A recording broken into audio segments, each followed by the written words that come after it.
comento algo. Una vez que salió el presidente y nos dijeron que hagamos una comisión, cuando nosotros no fuimos a hacer una comisión, nosotros fuimos a la derogatoria del decreto.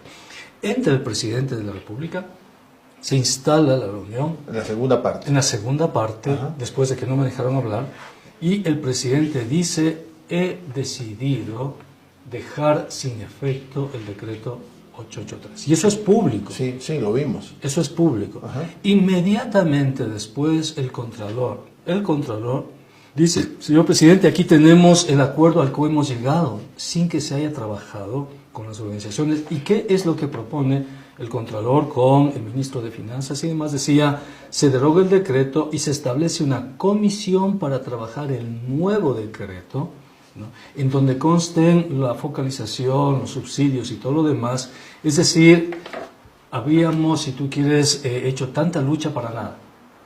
O sea, habríamos negociado todo lo que habíamos ganado simplemente para que nos den dinero a las organizaciones sociales, a los indígenas y los pobres, y no se trataba de eso, se trataba de derogar. Si ellos querían, qué sé yo, un nuevo decreto, podemos conversar todo lo que quieras, pero el país necesitaba paz. Es en esas circunstancias cuando yo me acerco al Contralor y le digo: Pablo, esas imágenes las vimos, Pablo, tú estás consciente, ¿no?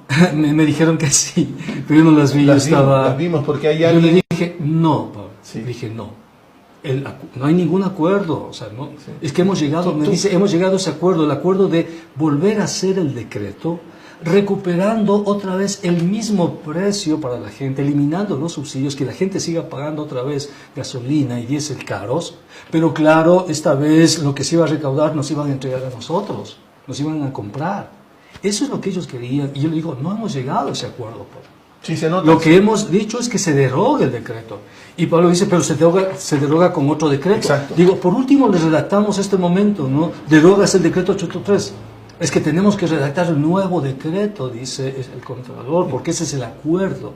Y no llegamos a ningún acuerdo en ese sentido, es absolutamente falso. O sea, estaban intentando hacer una maniobra, burlándose un poco. Entonces, cuando el presidente Pablo, le da el documento y se lee ese documento, se dice: bien, se deroga el decreto y se establece una comisión para armar el nuevo decreto.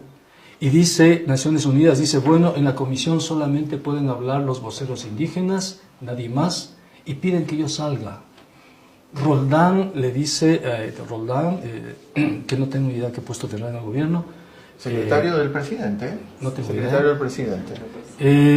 Pero Roldán dice en plena reunión: queremos que Pablo Dávalo salga de la reunión. Tiene que salir de la reunión. Eso no vimos. No, porque eso no... las Naciones Unidas impidieron que se transmita esa negociación, a pesar de que nosotros lo habíamos pedido, porque habíamos querido que la ciudadanía sepa, que se transparente lo que estaba diciéndose. Pero Naciones Unidas no quiso que se transparente, o en todo caso que se comunique a la sociedad lo que estábamos haciendo ahí. La percepción que tenemos es que la cancha estaba inclinada y que el árbitro estaba un poco... Totalmente vendido, totalmente vendido. Impidió que yo hable. Me cerró el paso para que yo hable. Totalmente vendido.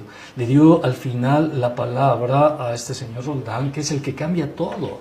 El que recupera todo lo que nosotros ya habíamos desmontado y dice: hay que hacer un nuevo decreto porque la situación fiscal es insostenible. Eso es falso. Pero además tiene un discurso como reprendiendo a los indígenas. Racista, clasista, patriarcal.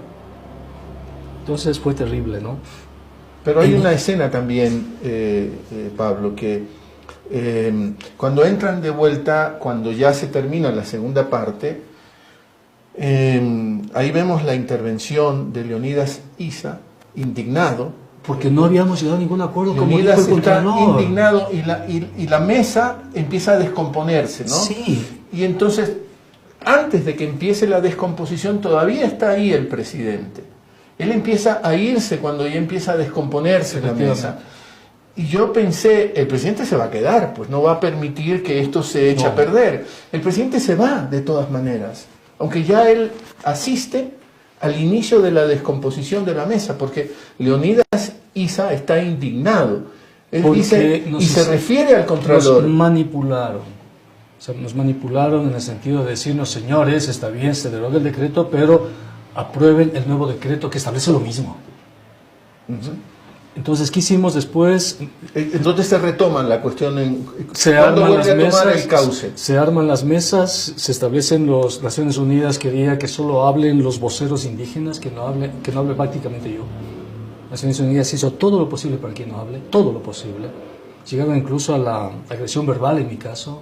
O sea, Naciones Unidas, ¿verdad? Los mediadores. Y eso es público, te lo puede decir cualquier persona. Pero yo estuve con la dirigencia ahí, sostuvimos nuestra posición y nos sostuvimos en el hecho, ya, ¿quieren hacer un decreto?